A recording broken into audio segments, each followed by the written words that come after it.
পার্বত্য চট্টগ্রাম ছাত্র পরিষদ খাগড়াছড়ি জেলা শাখার উদ্যোগে পৌরসভা মিলনায়তনে অনুষ্ঠিত হলো এসএসসি 2025 পরীক্ষায় উত্তীর্ণ কৃতি শিক্ষার্থীদের সংবর্ধনা অনুষ্ঠান।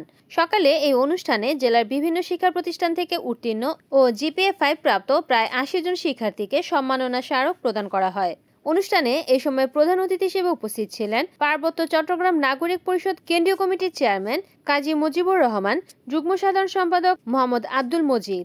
বিশেষ অতিথি হিসেবে উপস্থিত ছিলেন পার্বত্য চট্টগ্রাম ছাত্র পরিষদ কেন্দ্রীয় কমিটির সভাপতি শাহাদাত হোসেন কায়েস, কেন্দ্রীয় কমিটির সাধারণ সম্পাদক হাবিব আজম, পার্বত্য চট্টগ্রাম ছাত্র পরিষদ কেন্দ্রীয় কমিটির সহপ্রচার সম্পাদক জবাউদ্দিন ইমন, এছাড়াও জেলা ও বিভিন্ন ইউনিটের নেতৃবৃন্দরা অনুষ্ঠানে উপস্থিত ছিলেন।